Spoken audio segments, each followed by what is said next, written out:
seguimos con más de noticias, Globovisión Salud. Y el día de hoy vamos a saber algo muy importante.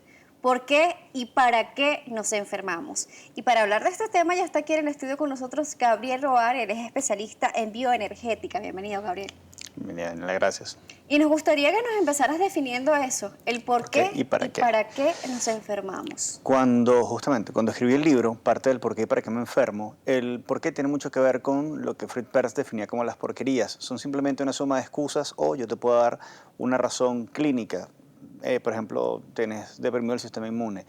Y eso no le sirve al paciente, o eso no le sirve a la persona.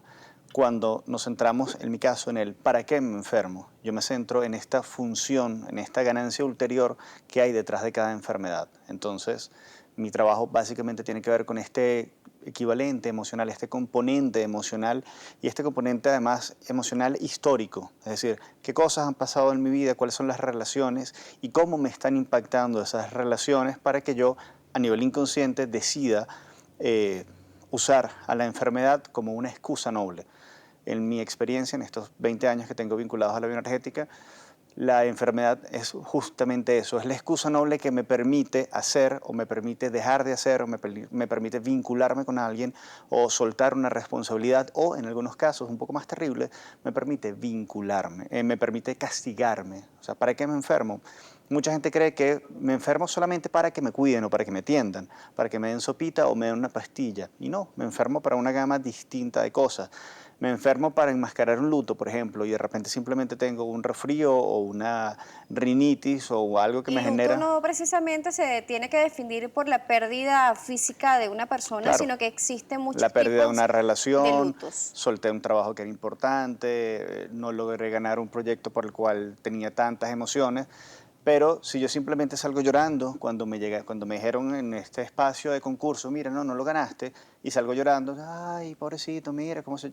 Pero si no, es que, ¿sabes? Es que el polvillo del ambiente, ahorita viene diciembre, la bajada de... eh, El edad, capimelao, exactamente. tenemos la presencia de muchas alergias asociadas a esta época decembrina y precisamente por eso que nombrabas, o sea, es Pero mucho más fácil decir tengo una alergia ocasionada a o por qué. exactamente. Además, por ejemplo, en el caso de las alergias, particularmente, las alergias son un problema de límite, o sea, un problema de frontera. Cuando yo no sé poner ciertos límites, cuando yo no sé manejar ciertos límites y me siento vulnerado y me siento de alguna manera sometido o acorralado, empiezo a generar alergias a nivel dérmico o a nivel de nariz, que son como tan habituales. La gente que dice, no, pero es que yo no le tengo alergia a la Navidad. No, pero de repente al contactar ese hecho de que no tienes la cuota de afecto o no estás tan cerca de tus padres como te gustaría o estás ante una situación de abandono o ante una crisis emocional, es más fácil poder culpar la alergia y llorar ese dolor, ese cuadro emocional de quiebre, que simplemente admitir, bueno, esto es lo que me está pasando. De nuevo, la enfermedad es esa excusa noble que me permite asumir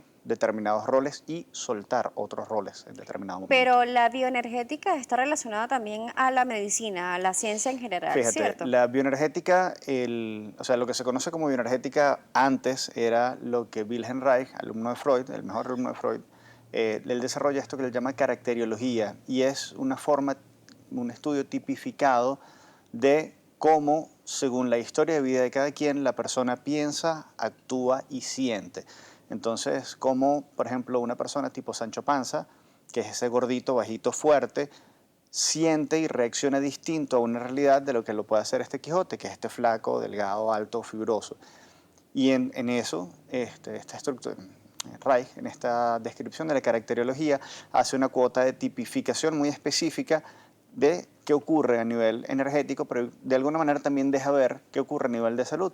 Cuando yo agarro esta base de Reich, primero caracteriológica y luego lo que son los trabajos de Lowen con respecto a la bioenergética como tal, empiezo a ver que esa etiología no solo me dice cómo va a ser mi cuerpo, sino cómo tiendo a enfermarme y de qué cosas no.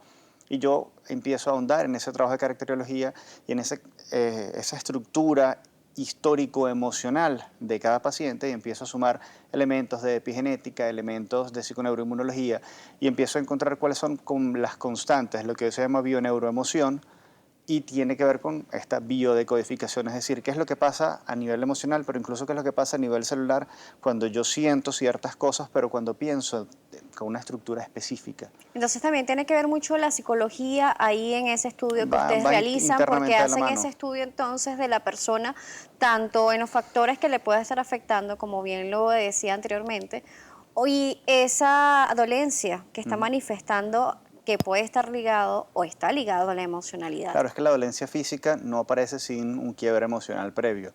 Por ejemplo, es muy típico en el cáncer, yo agarro todos estos elementos etiológicos, que si fuma, si el paciente hace ejercicio o no, fuma o no, son los niveles de tabaquismo, dieta, etcétera, pero invariablemente yo necesito el quiebre emocional. Sin el quiebre emocional no me aparece un cáncer. Yo puedo tener, y de hecho conozco un montón de pacientes o personas que tienen todo, digamos, todos los números de la lotería para desarrollar un cáncer y nunca lo han hecho, y otros que son los perfectos atletas, son muy sanos en lo que tiene que ver con su dieta y ejercicios, sin embargo, terminan desarrollando unos cánceres muy impactantes.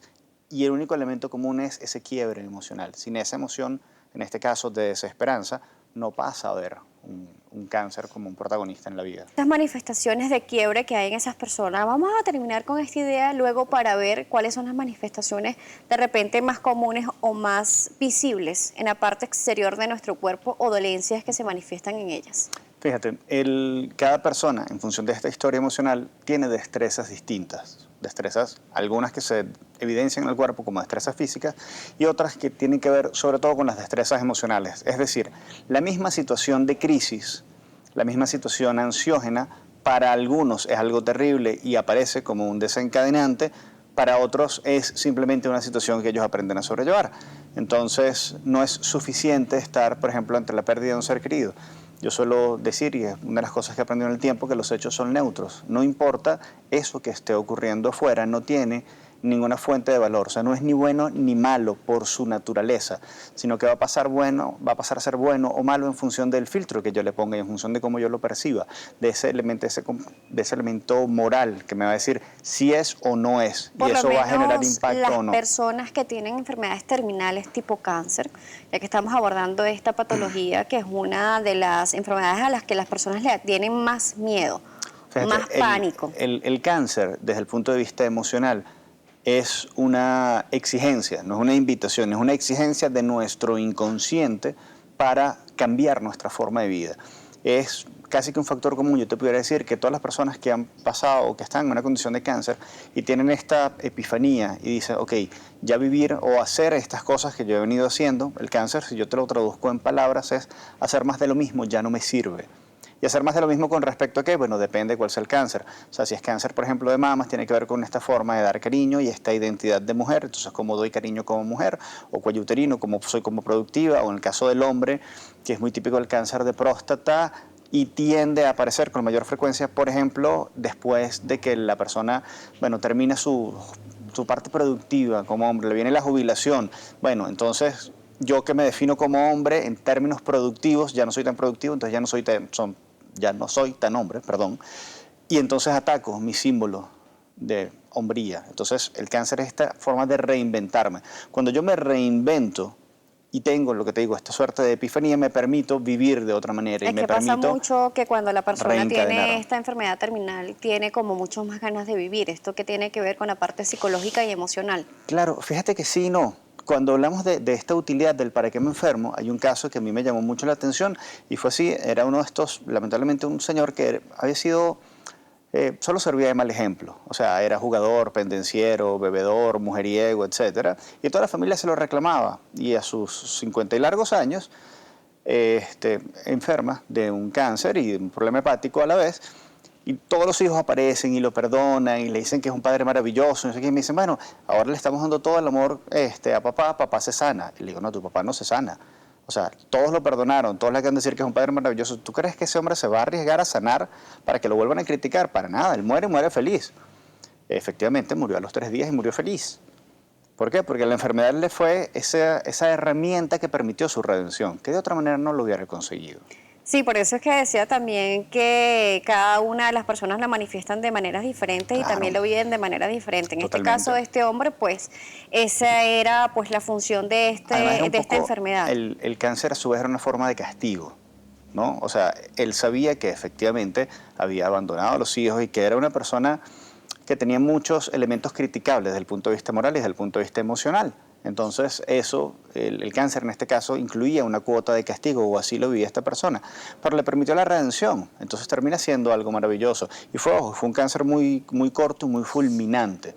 En otros casos, el cáncer aparece como un llamado de atención y permite simplemente una reinvención, y tenemos personas que son profundamente felices y con una conciencia distinta de lo efímera que puede ser la vida, y entonces valoran mucho más sus relaciones, aprovechan más a tener tiempo de calidad y no de repente gastar tanto tiempo en, no sé, en otras trivialidades. Y este libro, además de decirnos por qué y para qué nos enfermamos, también existe algo que usted lo coloca allí que dice hablando con mi cuerpo. Entonces, el cuerpo te habla, te dice en qué momento puede estar manifestando algo, por ejemplo, como le decía, en los dolores externos, que no son tanta patología o una enfermedad, sino que es una dolencia. Desde una dolencia que puede ser crónica o no, como el típico dolor de espalda o el dolor de cuello.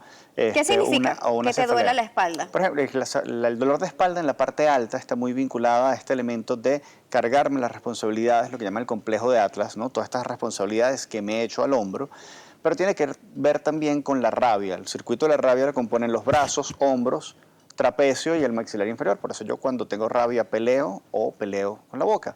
En el caso de la parte baja de la espalda tiene mucho que ver con el sobreesfuerzo por mantenerme en pie, por esta cuota de orgullo, pero también es la parte más alta del circuito del oído. Entonces, cuando tienes personas con ciática, por ejemplo, encuentras que emocionalmente ellos sienten que son incapaces de huir o de resolver ciertas situaciones que les generan un gran impacto. Entonces, Gabriel, en conclusión, nuestro cuerpo nos habla y nos dice también qué es lo que está pasando en nuestro entorno y qué es lo que nos está afectando y qué debemos sacar de nuestras vidas. Exactamente, o que debemos incorporar. Porque fíjate, cuando yo encuentro destreza en un cuerpo, es decir, cuando yo encuentro que hago bien la digestión o que tengo un músculo tonificado, eso quiere decir que estoy manejando saludablemente para mí esas relaciones. Que aprendí a poner límites, que aprendí a protegerme cuando alguien me vulnera, pero aprendí a soltar cuando son amables y no juego a tener todo el tiempo una caparazón encima. El cuerpo siempre nos habla no solo con las enfermedades, sino también con las destrezas. Cuando estoy feliz con mi entorno y sobre todo cuando estoy feliz con el cómo yo estoy viviendo mi vida, mi cuerpo lo manifiesta en salud. ¿Dolores de cabeza, dolores de estómagos? Dolores de cabeza tienen mucho que ver con, digamos, pensar y no hacer. O sea, es una sobrecarga intelectual que no se está manifestando de manera efectiva en acciones concretas. El dolor de estómago, simbólicamente yo puedo decir que es un sobreesfuerzo emocional por procurar asimilar esas situaciones en mi entorno.